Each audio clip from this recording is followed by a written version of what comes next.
In this lecture, we are going to be discussing the sources of research problem. It's usually a challenge for most students to, when they want to do their research, to really decide where they can get information for their research. So I think before I discuss some of the sources where we can get our research problem, I'll really give some information regarding regarding research problem. One of the best advice, which we always recommend people when they're doing their research, usually when they're doing their research at a lower level, we recommend to make sure that the problem which you want to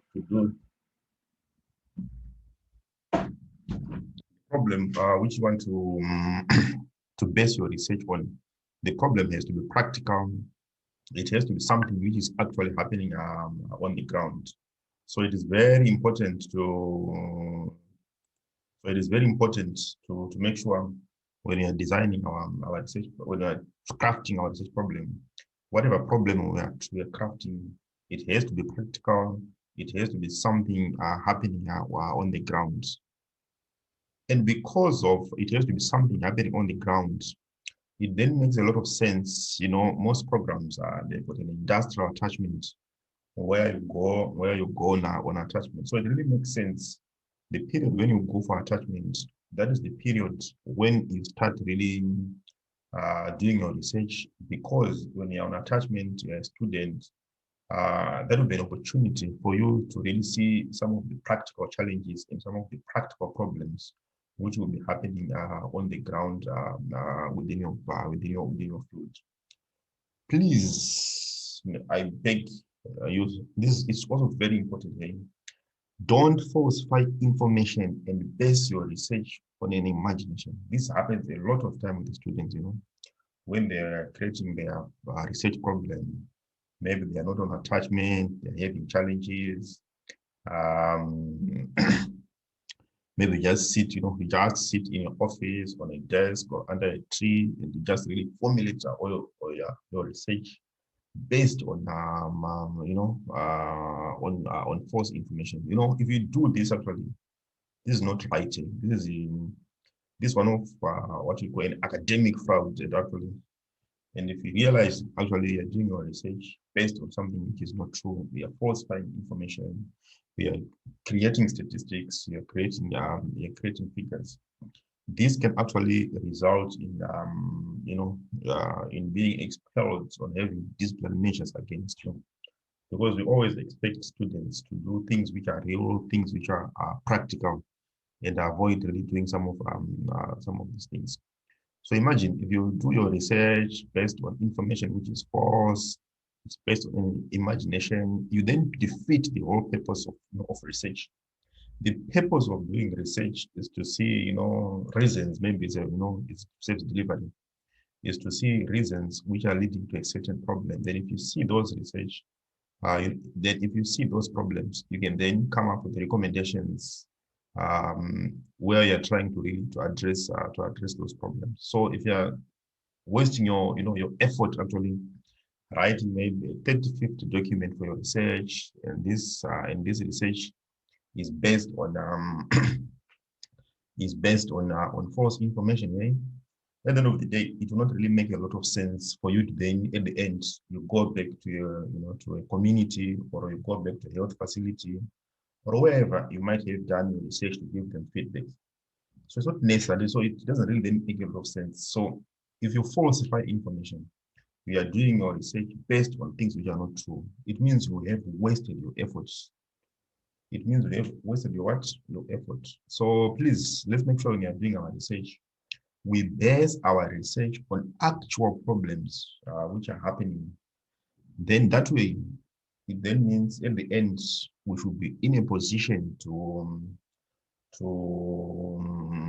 give feedback. You can then say, I've been doing a research on this. You can go to the health facility. You can go, and that will be very fruitful.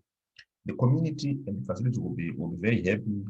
And in most of the instances, actually, they will have seen you, during the process, and whatever you tell them, they might actually adopt some of those things. Why? because they will have witnessed you, during the whole process. And if I give them feedback, it will make a lot of sense. So if you falsify information and just go and say, I did a research here, so I want to give you feedback, it doesn't really make a lot of a lot of sense. So if you check at some institutions, like if you check in the logbook, there's a section actually where you're supposed to have the facility where you conduct your research signing for you to make to testify that actually at the end of your research you gave feedback on whatever you're doing. So it is very, very important. So I think as you do research, it is important for you to focus on to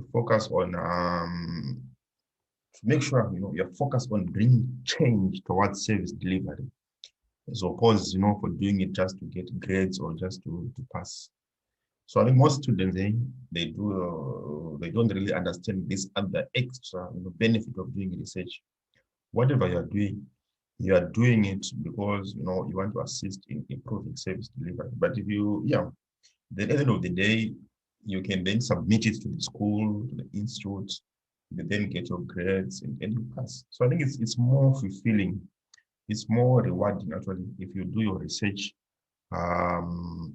If you do your research for both purposes, indeed. So don't really do your research really targeting to just make sure I want to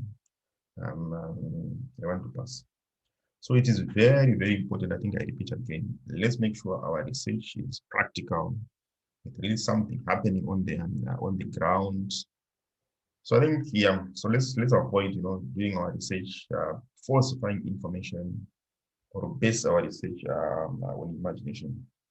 One of the most challenges why people really end up not doing their research based on using practical copy is because of plagiarism. I think that's a bad habit where there are most of these courses which you end up doing. There are people who graduated with these courses, way back. So some of them they already have their research projects which they did. They have the soft copy, they have the hard copy.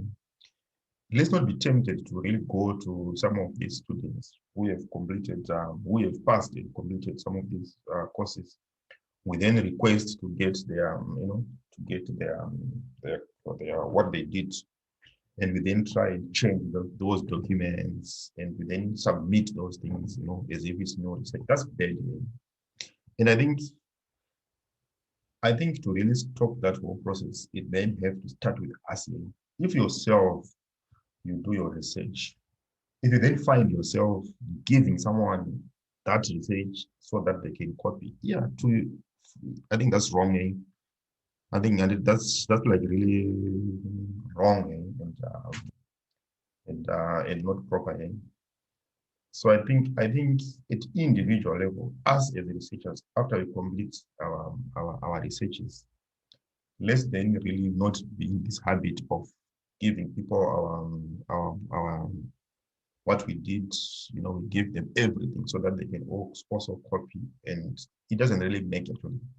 To me, if you are a researcher who has completed their research and you do that to a student, you have to remember research, the way the whole field of research operates is more about ethics. It's more about our personal ethics, our personal morals.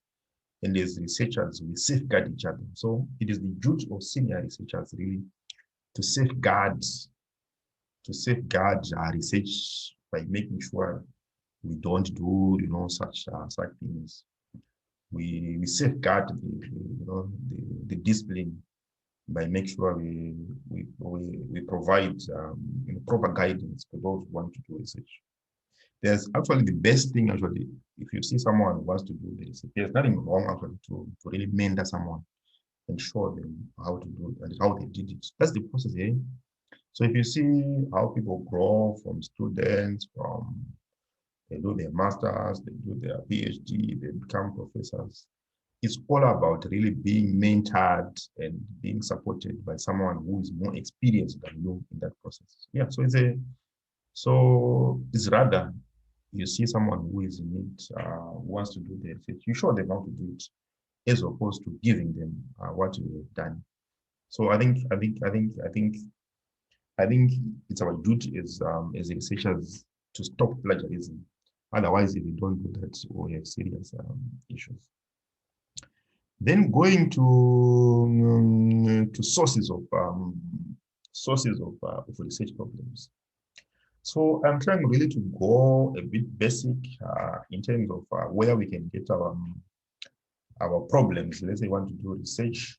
So I've split these sources into health facility. You know, most of our research we do them at health facility or maybe organizations which will be attached. So in this case, I'm discussing medical research. So for medical research, usually the places where everything happens, you know, is like a health facility, but it can be a district, it can be a provincial hospital, it can be national, but really that's the facility or the health system structures. Or you can actually get some of these things from you know, within the community, which is really outside, you know, outside the health facility. What are the sources of this information at the health facility? You can get actually problems or challenges which are being faced at a facility where from their reports. So these reports, you know, they vary. We can have daily reports, we can have weekly reports, we can have monthly reports, we can have quarterly reports, we can have annual reports. So if you go to a facility, you're a student, you want to do your research, usually facilities, their organizations, they're good at keeping minutes or records of whatever they're doing. You can just request, you know, their minutes. Then from those minutes, you can read through the minutes, and you can see what are the issues actually which are being reported as some of the issues. Remember, in some of these reports, whether they are daily, they are weekly, they are monthly, there's often a lot of statistics which are put in those reports. So you can also really use those reports to see maybe trends in terms of problems, in terms of conditions, in terms of cases being reported. Yeah, so you actually use those reports to really get your your research problems. You can also get your reports by participating in meetings. You know, at facilities, people they always or within organizations, people have meetings. They can have daily meetings, they can have weekly meetings, they can have monthly meetings, they can have quarterly meetings.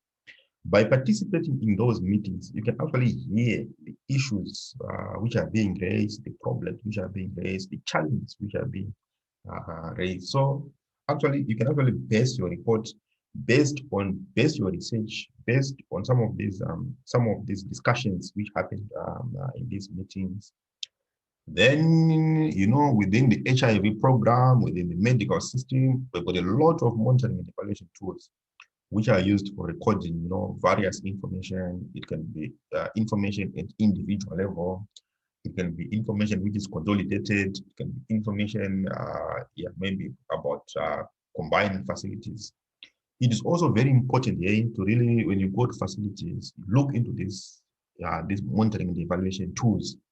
And in the HIV program, we call these things registers. And there are a lot of registers which you will see with their testing registers, their ART registers, their PMTCT registers, their TB registers, their VMMC registers, which is voluntary medical male circumcision registers. So if you really flip through these registers, let's say the testing, it can actually show you a lot of information, you know, who is being tested, you know, in terms of positivity, who is testing positive.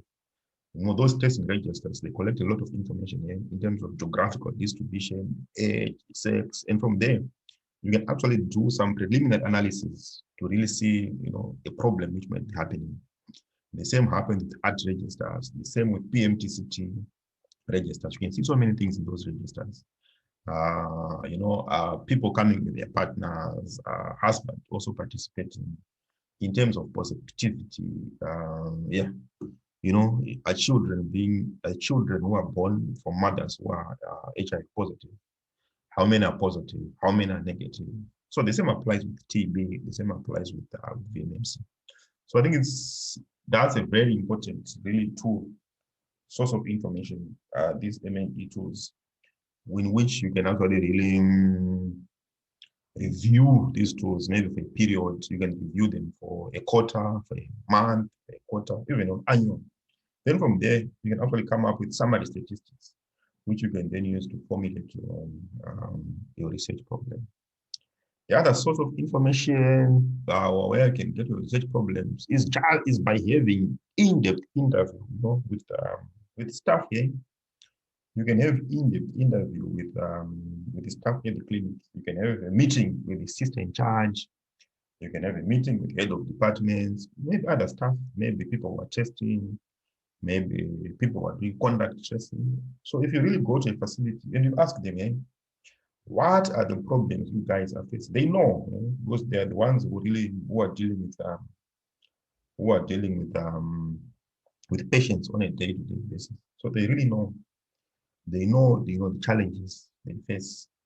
They know, some of the challenges. They know in terms of person, place, and time. So actually, it is very important to really, when you go to these facilities, when you go to this organization, take your time to really talk to people. Talk to people. If you talk to people, they should be able to give you leads in terms of areas which you can focus your research on. Then you can also actually do your own observations, and you're just at a facility. As you're offering your service as a student, maybe you're counseling, maybe you're testing, maybe you're putting patients on art, or whatever you're doing. Make sure you always have an open eye, because as you do that, you are really going to really observe, try to really have another eye, where you really look at some of these things, the way patients behave, the way staff behave. Based on that, your own personal observations, actually, you can actually see, oh, there's a problem. Oh, there might be a problem here.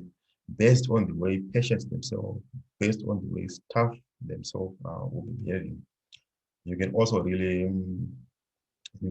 also have, you can actually really identify your research problems by just observations.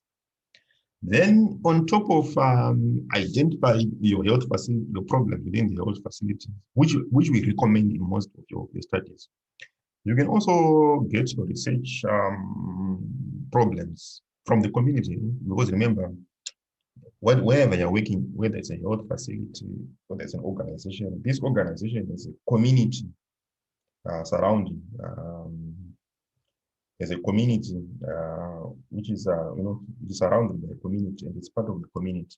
So it is very clear. You can actually use this community to also really get your research problem. It can be from the media, it can be the print media, it can be an online media.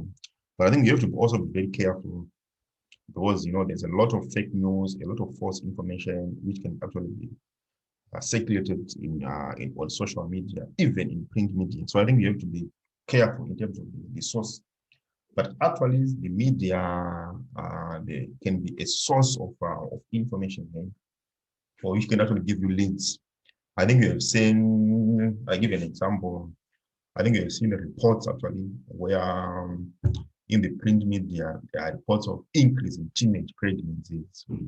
They give districts, they give reasons. So actually, you can actually see this problem, which is being reported in print media or in newspapers, wherever you can see this. You can then contextualize this problem. Yes, there's a report of increase in teenage pregnancies, but you can then actually go now to a facility, go to a district, and see if your district has the same problem, and you can then base your research on that problem. You can there's a lot of myths and misbeliefs these days on various issues. I give you, for example, of COVID. So those are really happening within the print media. So you can actually base your research on. You can. For me, what I can say is the media can be like it kind of triggers, but you can then follow up, which is in a more formal way, so that you can see if this thing is really an issue, which you can then follow up and base your research on.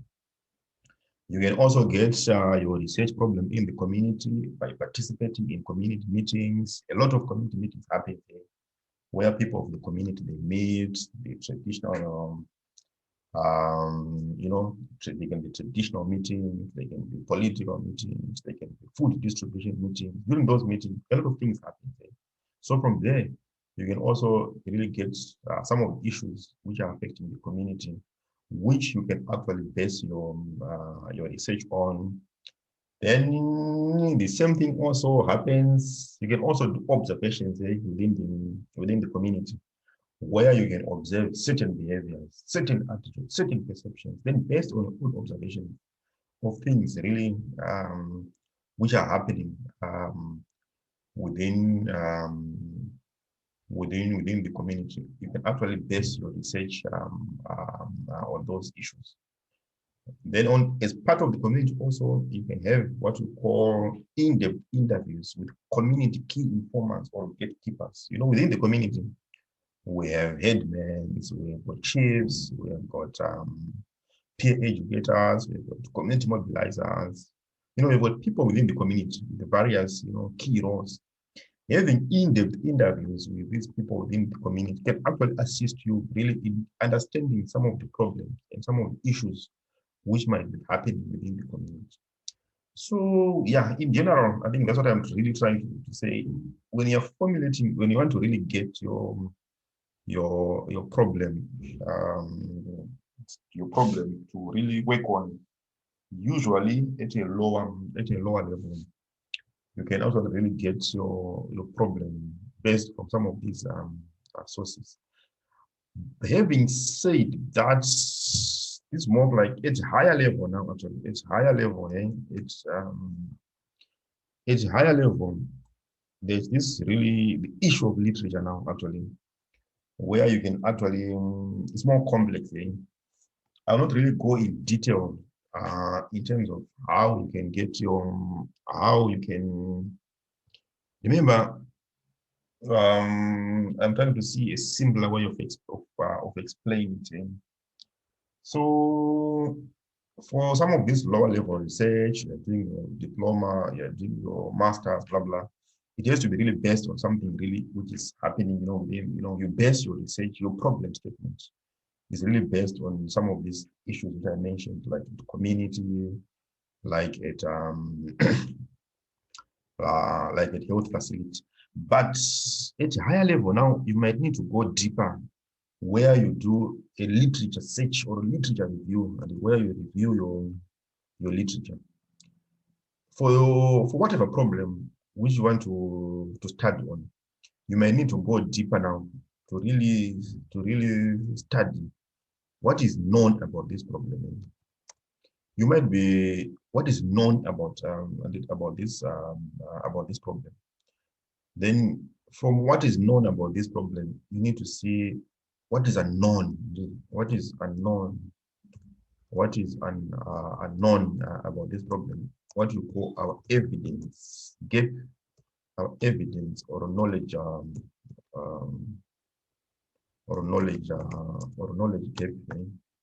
So this is a bit advanced there, but because you then really need, let's say we from your reports, from the meeting, you notice that I give an example, maybe adolescents are not adhering to treatment. Yes, we have seen, that adolescents are not adhering to treatment. They would high viral load, they would before you do your research, which is actually part of literature review, actually, you then need to go in literature now and see, I have identified this problem of adolescents not adhering to treatment. What is really known about this problem? So you want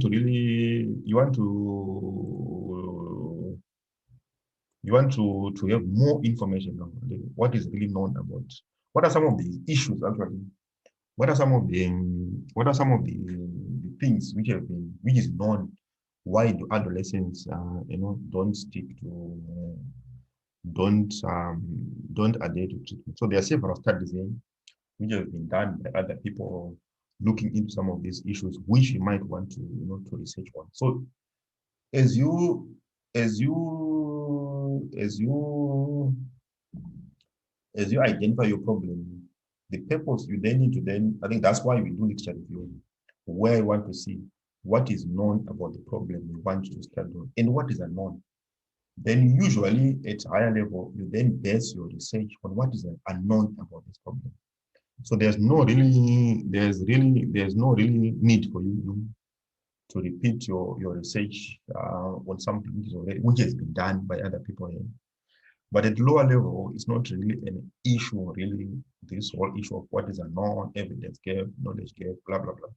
But what we want at lower level is for you to really understand the process of research and how do you formulate your research. It's not, the focus is not really about innovation and whatever, but it's more of really, the focus is actually to make sure you can formulate, can you really identify some of these practical problems.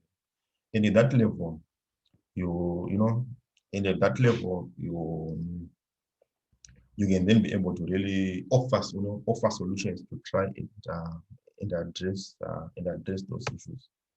And at that level, what we then call it actually, what you do, you guys, it's more of like operational research. It's more of like operational research where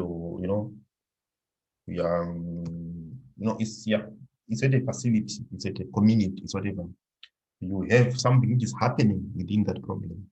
You then want to do a research to understand, the issues which are leading to whatever problem, whatever is happening.